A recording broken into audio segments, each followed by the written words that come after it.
TRW, little round top, Avalon Hill, 1982 rules, scan, continued. Let's see.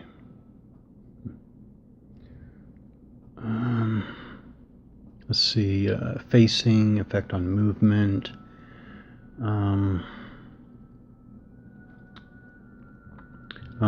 Yeah, that's about it. Effect on fire combat. Only fire through the arc of their 3 frontal hex sides. That makes sense. We have a shift for being fired at through the rear hex sides. Makes sense. And more. Actually, this is something that will come up. A line of fire from a firing unit to a defending unit which passes along the hex side between a front and rear hex of the defender is considered to have come through the frontal hex. All right, that's how you handle the seams between front and rear hexes. I was wondering about that earlier, so consider it frontal. Effect on melee combat. Unit may only advance for melee combat. Into its center frontal hex. So you move into your center front hex, and you advance into melee through the center front hex only, but you fire through all 3 front hexes. Okay. Attacking units add 1 strength point to their total melee strength if any of the attacking companies enter the defender's hex through any rear hex. Okay, so you have a strength plus, you have a strength bonus by basically closing for melee from the rear. Okay, stacking. So it's 2 friendly companies per hex. At the end of any phase, you can freely move through hexes containing other friendly units. Obviously, officers have no effect on stacking. Their position in the stack has no effect. Okay, the infantry companies, their stacking order matters, but not the officer. Okay. Yeah, so in this game, when 2 units are stacked together, the top company is considered front, and the second company is behind or in support. Units may never move through enemy units. Yeah. Terrain has no effect on stacking. That's simple. Units have different regiments, may not stack together. Effect on facing. I was wondering about this. You can have 2 units, 2 infantry units in a hex stacked. Can they face different ways? So all friendly units ending a phase stacked in the same hex must face in the same direction. So you will not have multi-facing stacks. Okay, effects on combat. I think I did talk about this before. It's the top unit that fires unless you're using Volley Fire. And normally it's the top unit that takes the losses. Okay. Zones of control. Is there anything unusual here? Oh no. I wonder about this. I was wondering, can you move past an enemy unit? No. A unit must stop moving when it enters a hex containing an enemy zone of control. When you begin a movement phase in a hex in an enemy zone of control, you may leave the hex and may immediately enter another controlled hex, but may suffer withdrawal fire when doing so. So you can exit an enemy zone of control. You can exit one enemy zone of control to move into another, but you will still suffer the possibility of withdrawal fire. Companies may conduct withdrawal fire against enemy units which leave the friendly unit zone of control during the enemy player's movement phase. Withdrawal fire. So is withdrawal fire any different? It's conducted whenever possible, in addition to other fires, but is still subject to ammo depletion. And this is important. If there are 2 friendly companies in a hex, the bottom unit, that is the unit that's in the rear, that is the unit that's in support, may leave without triggering withdrawal fire, unless it moves directly into another enemy-controlled hex. Without triggering withdrawal fire. I don't know about that. I'll have to see that in practice. Unless it moves directly into another enemy-controlled hex. Yeah, I don't know about that. Alright. Officers alone in a hex are subject to withdrawal fire. Oh. Huh. Okay. A unit suffering casualties from withdrawal fire acts as if it had taken casualties during any regular fire phase. So that's all the same. Results are the same. It may be required to check morale, become disorganized, or roll for officer casualties. So all those apply. If a unit suffers a disorganized result when withdrawing, it does move 1 hex and then becomes disorganized. So it's not like it cancels its move. Retreats do not trigger withdrawal fire. Okay. Oh, there's an exception though. Effect on command rate. Well, let's see that. Actually, 11.31. What is that? 11.31, number 3. So this is a player involved in a continuous melee. Okay. That's going beyond 1 turn.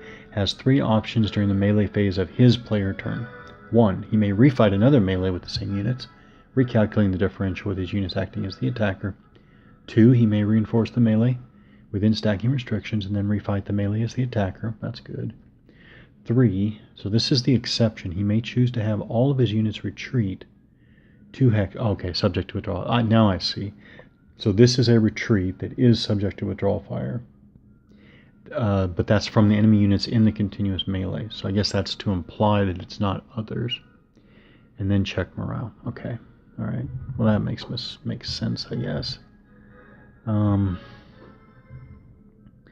right. So effect on command radius. Companies may not trace a command radius from their own hex to their officer through a hex in an enemy unit zone of control, unless that hex contains a friendly unit. So a friendly unit negates this block for tracing command radius. Okay. Fire combat. What is going on here is the procedure.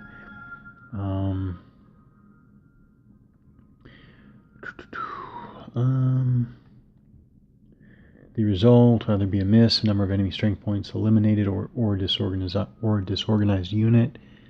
It's interesting wording. All right, fire combat restrictions.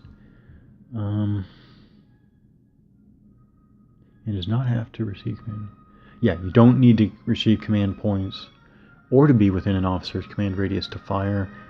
That's funny. You know, if this were a more detailed game, I think fire would be maybe moderately less effective. But anyways, companies may only fire through their frontal hex sides.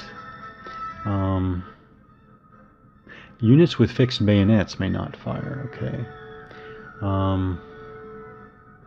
Unless engaging, this is a repeat. So this rule set repeats rules, which I have no issue with. But I actually, my preference is rule sets that do away with repetition. But this definitely has a repetition. So here it is again. Unless engaging in volley fire, only the top unit in a stack may fire. Okay. So again, no unit may fire or be fired on more than once. So you need to, I guess you need to consolidate all of your attacks such that obviously no more than one of your units, no. You need to consolidate your attacks so that obviously one of your units does not fire more than once, but also no enemy unit is attacked more than once. Okay. You can't split fire, unfortunately. Split fire is one of those things I'm always looking for, but okay. A unit may fire at any potential target within range line of sight, not necessarily the closest one. I mentioned this before in previous video. In general, I definitely think in terms of priority targets. Yeah. 2 or more companies in different hexes may combine, but they have to be the same regiment. And either they are all adjacent to the target unit and or each other. Okay. Weapons range. Not sure there's anything unusual there. No. Volley fire. Okay. Is there anything that I haven't covered with volley fire? Other than it clearly says during the movement phase, a player expends 5 command points for each unit that will perform volley fire during the following. Okay.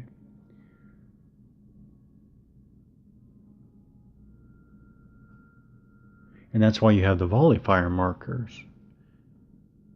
I guess you mark them when you pay for that, I would think. Volley Fire permits 2 companies in a hex to both fire.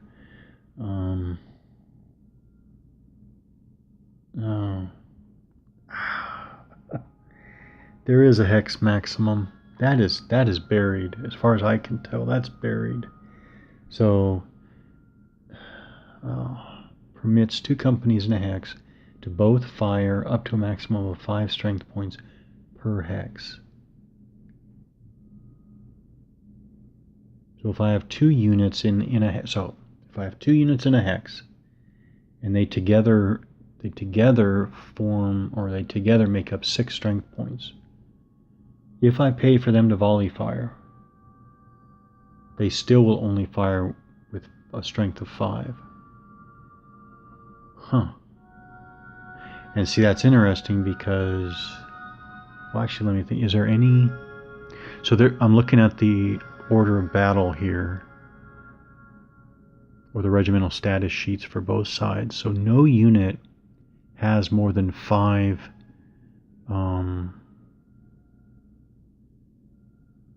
No unit has more than 5 strength points. Isn't that funny? So a unit. So basically, you're telling me that the 2 largest companies, that's Bravo and Charlie Company of the 15th Alabama, they're each strength 5. There is no point for, as long as they're at strength point 5, as long as they're at 5 strength points, there's no point for them to do volley fire. Yeah, there's no point for that. I don't like rules that create these funny, I don't know, situations or whatever. But okay, all right. I don't mean to talk about that now, and I didn't explain that, but yeah, if it's a maximum of 5 strength points per hex,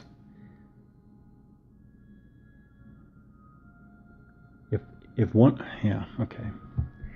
And then there's also the column shift. That's important to remember. Oh, companies using, okay. Why would you not just constantly volley fire? Well, you're increasing your chances of running out of ammunition.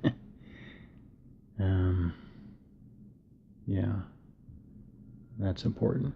Companies that are using volley fire may not combine their fire with other companies firing normally. Didn't I wonder about that? As a matter of fact, I even did one of those, didn't I? I did a combat where I had a stack using volley fire with another unit that was firing normally, and I was not allowed to combine them. So, all right, well, there it is. Disorganized units may not perform volley fire nor receive a command to do so unless they received the volley fire command prior to becoming disorganized.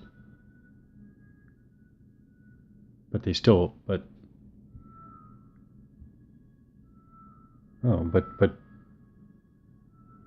that seems unclear. Then if they received a volley fire command before becoming disorganized, can they execute that volley fire after becoming disorganized? Unless they received the volley fire. That makes it sound like they can. Why? Huh. Volley fire commands only last through the one immediately following fire combat phase. Yeah, because you take the volley fire markers off. I mean, yeah. Line of sight. There's not really anything unusual except the really interesting thing about these trees seem to do nothing. Yeah, it's all considered heavily wooded, and that creates the 3 hex max line of sight, and that's it. There is no more handling of terrain. Now, if you consider elevation changes terrain, which I don't actually, but so elevation changes and units are what you're looking at to block line of sight. Okay, and the other very, very interesting thing, where is it?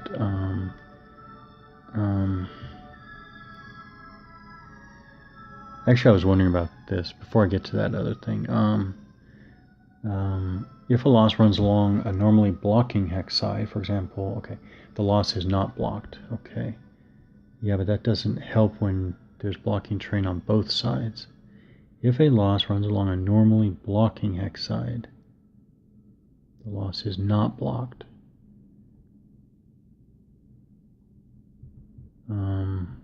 Actually, they explained something here. Loss to be traced. Yeah, I'll look at that later. This is what I completely forgot. Union initial volley, very important. To simulate the effects of the preparation of the Union preparations. The first volleys from hidden troops. The first fire attack from each Union company receives a 1-column shift to the right. Gotta remember that. After Union company has taken its initial volley, you noted on the regimental status sheet that it has done so. Okay. Melee. Is there anything unusual? I haven't even gotten a melee yet. But is a strength differential. Oh, melee. So it is a command to melee. Where is it? Oh, initiating melee. Okay, so it is there. Hadn't noticed that yet. So there is a command. Okay, strength differential. Okay. After resolving melee attack, any units remaining in the hex may change their facing in order of stacking. Does that mean even if the melee continues? Oh, that's a little vague. What's the meaning of resolve the melee here? I don't know. Determining the combat differential. Okay, melee combat restrictions. You have to start the melee phase adjacent. You have to have announced your intention to melee, and mark units intending to melee with the melee markers. Have expended the required number of command points during the movement phase. So you are definitely expending command points during both the command and movement phases. I find that interesting. I find that interesting that wasn't cleaned up to be, hell, make it one or the other. But okay.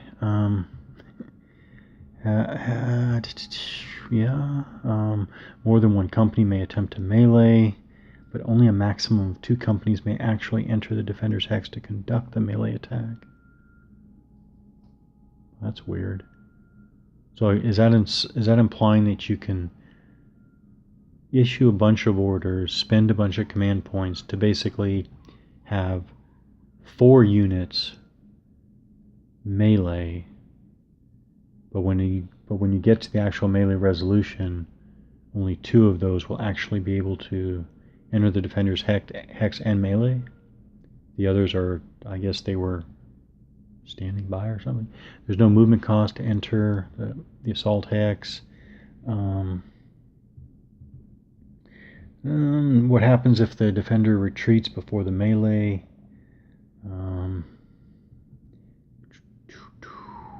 Units initiating melee may fire offensively prior to the melee, including volley fire, but must fire only at the units with which they intend to melee. This seems to be a standard, right?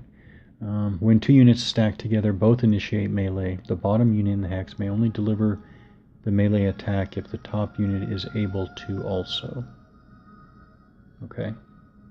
So the bottom unit has to follow the top unit. And if the top unit can't go into melee, the bottom unit is kind of blocked. Can't do so. Then we have continuous melee, so yes, okay, so then we have the 3 options: reinforce, get out, fight again. Units involving continuous melee may neither fire nor move normally, nor may other units fire into or move through the contested hex. There is an exception. Oh yeah, reinforcing, obviously. Okay, units involved in continuous melee do not have to expend command points to initiate melee. Yeah, that would make sense. Officers involved in continuous melee have their command radius reduced by 1 hex, have their command point total halved, round fractions down, and may only rally units with which they are currently stacked. That's if you're involved in a continuous melee. Okay. Fixed bayonets. Is there anything unusual? Bayonets may increase the total melee strength of units in a hex. Combat results table 11.6. Where's that? Where is that?